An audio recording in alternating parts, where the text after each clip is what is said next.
In October, Juneau voters will decide on whether to restrict docking of ships with more than 250 passengers on Saturdays and the 4th of July.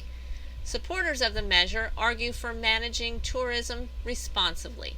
They welcome tourists but advocate for limits to prevent overcrowding. Opponents fear it will hurt the local economy. They argue that restricting ship arrivals on Saturdays could harm local businesses. Many of us have experienced being tourists ourselves, visiting places like beaches, mountains, national parks, or theme parks.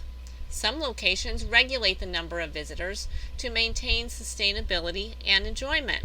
Considering Juneau's desire to balance tourism, economic growth, and local well-being, what are your thoughts on this topic?